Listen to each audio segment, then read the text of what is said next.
सभी गुरु भाई बहनों को मेरा प्रणाम।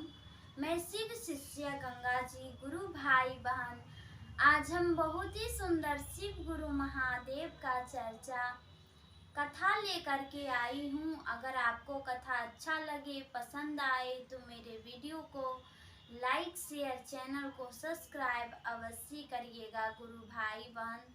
तो चलिए इस कथा की हम शुरुआत करते हैं। गुरु भाई बहन, एक छोटा सा गांव था।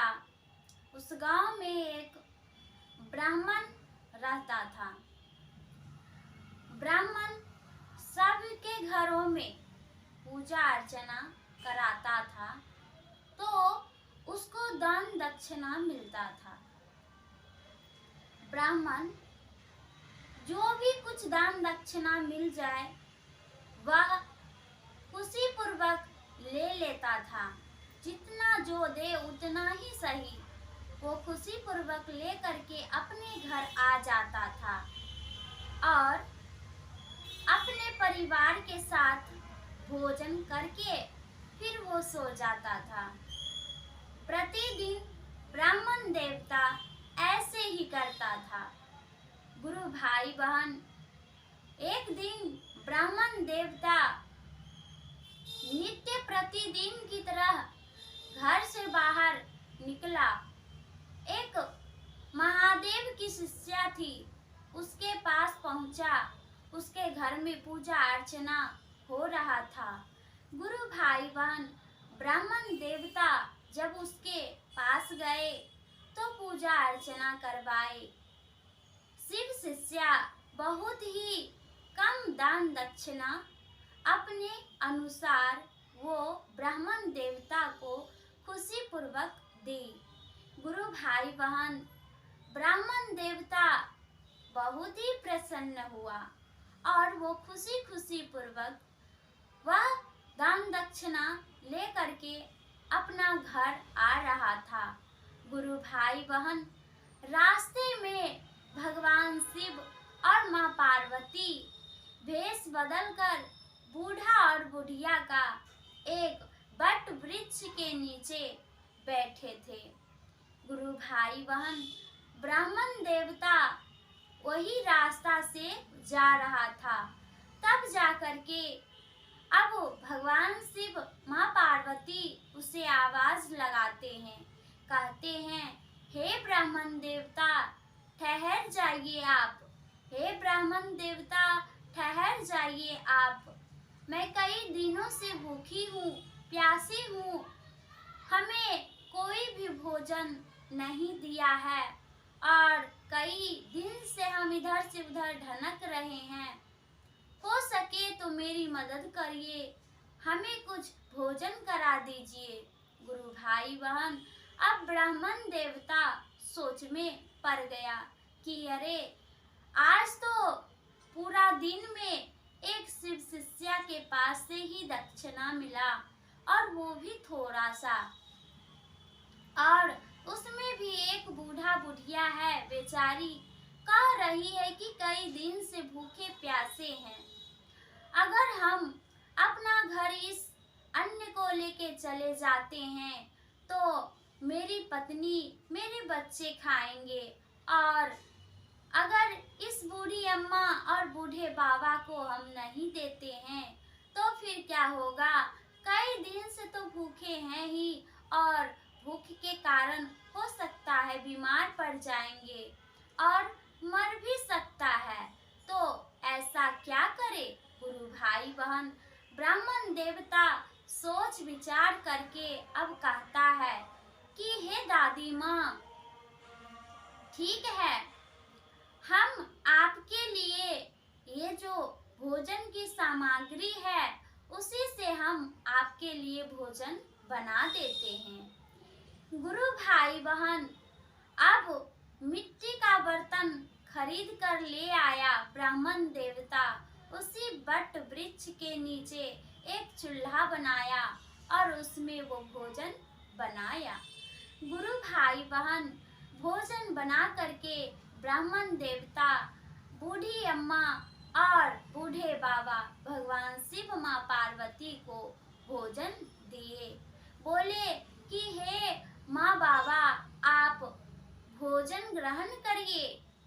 आपकी जब भूख मिट जाएगी तो उसी से मेरे परिवार की और संतुष्टि हो जाएगी।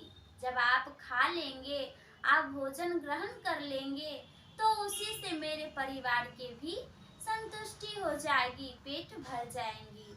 गुरु भाई बहन, ब्राह्मण देवता कुछ भी नहीं खाया और दे दिए जब, तो भगवान शिव माँ पार्वती अति प्रसन्न हुए उसकी यह कार्य को देख करके कि खुद तो खाया भी नहीं और ना ही वो अपने परिवार के लिए ले गया और रह करके मेरे लिए भोजन बनाया और मुझे भोजन ग्रहण करने के लिए दिया। गुरु भाई बहन, भगवान शिव माँ पार्वती भोजन ग्रहण किए, बहुत ही प्रसन्न हुए और फिर ब्राह्मण देवता कहता है कि हे माँ बाबा, अब आपको तो मैं भोजन ग्रहण करवा ही दिया, पर अब शाम हो चुकी है, हम चलते हैं अपने पुत्र और पत्नी के पास। तब गुरु भाई बहन, ब्राह्मण देवता से भगवान शिव माँ पार्वती कहते हैं कि हे ब्राह्मण देव, आप बहुत ही अच्छे हैं, बहुत ही उत्तम विचार है आपका। आप अपने बारे में नहीं सोचे और हमारी मदद किए, हमारी भूख को मिटाए। आप बहुत ही अच्छे हैं। भगवान करे आपको कोई भी चीज की कष्ट ना हो, दुख ना हो, आप सदा खुश रहिए, आपकी सदा भगवान पूर्ति करते रहेंगे। अब आप खुश होकर, प्रसन्न होकर घर जाइए और ये लीजिए, हमारी तरफ से ये उपहार है। गुरु भाई बहन, भगवान उसे एक मुट्ठी मिट्टी उठा करके ब्राह्मण देवता को दे दिए। अब ब्राह्मण देवता उस माई के, उस भगवान शिव माँ पार्वती के हाथ की मिट्टी जो उठाकर भगवान शिव दिए, वो खुशी पूर्वक ले लिया। ब्राह्मण देवता प्रणाम किया और वहां से जाने लगा। गुरु भाई बहन, कुछ दूर जब ब्राह्मण देवता वहां से और आगे बढ़ा तो पीछे मुड़कर वह देखता है, तब भगवान शिव माँ पार्वती वहां से अंतर ध्यान हो चुके थे। गुरु भाई बहन, अब ब्राह्मण देवता पलट के इधर उधर सगर देखने लगे कि अरे, वो तो इतना बूढ़ा और बूढ़ी माँ थी कि कहीं जा भी नहीं सकती थी इतना जल्दी, बाकी अचानक से वो कहाँ चली गई। गुरु भाई बहन, ब्राह्मण देवता ताक झांक इधर उधर किया पर उसे कहीं भी अब नजर नहीं आया। फिर वो अपने राह से अपने घर को प्रस्थान किया। गुरु भाई बहन, जब वो अपने घर को पहुंचा तब वो क्या देखता है कि उसका घर बहुत ही आलीशान बंगला बन चुका है और उसकी पत्नी और उसके बेटे बहुत ही सुंदर सुंदर वस्त्र में पहनावा ओढ़ावा बहुत ही अच्छा है उसका। साथ ही जब और अंदर प्रवेश किया तब ब्राह्मण देवता देखता है कि उसके घर में अन्न धन सोने संपत्ति से भरा पूरा हुआ है। गुरु भाई बहन, तब जाकर के ब्राह्मण देवता अब पूछता है अपनी पत्नी से कि ये सब कैसे संभव हो पाया है, ये कैसे हुआ, अपना तो एक छोटा सा झोपड़ी था और ये फिर सुंदर मकान में परिवर्तित कैसे हो गया। तभी गुरु भाई बहन, उसकी पत्नी कहती है कि पता नहीं, हम भी नहीं जानते हैं, शायद आप जब आए हैं घर तब ही ऐसा हुआ है, पहले से तो ऐसा नहीं था।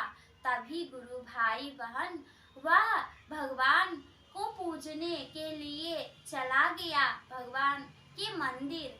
तब जब वो मंदिर पहुंचा तो ब्राह्मण देवता क्या देखता है कि वही बूढ़ा और बुढ़िया उसे भगवान के मंदिर में शिवलिंग में दिख रहा था। गुरु भाई बहन, अब वो ब्राह्मण देवता सब कुछ समझ गया था, अति प्रसन्न हुआ और भगवान शिव को प्रणाम किया और सारी बातें अपनी पत्नी बेटे से बताया कि सुनो, ये सब महादेव की उपहार है, देन है जो महादेव मुझे दिए हैं। एक साक्षात देवी देवता भगवान शिव माँ पार्वती मुझे आज दर्शन दिए। बूढ़ा बुढ़िया के रूप में मैंने उसे भोजन कराया और उसी के उपहार स्वरूप मुझे अब मकान मिला, सब कुछ मिला, धन दौलत मिला भगवान शिव की कृपा से। गुरु भाई बहन, जब उसकी पत्नी, उसका बेटा यह सब बात को जाना तो बहुत ही ज्यादा प्रसन्न हुआ। धीरे धीरे यह सारी बातें गांव गिरान में फैल गया। गुरु भाई बहन, अब ब्राह्मण देवता खुशी खुशी पूर्वक मंदिर में पूजा अर्चना कराता, गांव गिरान में पूजा अर्चना कराता। जो भी उसे दान में थोड़ा ही मिलता तो वो प्रसन्न होकर थोड़ा ही लेकर के आता था, पर मंदिर में प्रतिदिन वो भंडारा करवाता था। गुरु भाई बहन, अब वो अपना सारा जीवन भगवान शिव माँ पार्वती के भक्ति में सौंप दिया। भगवान शिव की पूजा अर्चना करने लगा। उसका परिवार पूरा खुशी खुशी पूर्वक भगवान की भक्ति में रम गया और धीरे धीरे यह बात को जब पूरा गांव वाला जाना तो वो भी भगवान शिव के मंदिर में पूजा अर्चना करने आने लगा, भगवान शिव से मंगते करने लगा। हे शिव गुरु, हे महादेव, आप जिस प्रकार भगवान शिव, हे महादेव, आप जिस प्रकार ब्राह्मण देवता को दर्शन दिए और उसके घर परिवार को खुशहाल बना दिए, ठीक उसी प्रकार से आप सभी गुरु भाई बहन जितने भी जीव जंतु हैं सभी के जीवन में खुशियां से भर दीजिए। जय शिव गुरु, जय महादेव, जय मैया पार्वती की जय। हर हर महादेव। जय शिव गुरु, जय महादेव।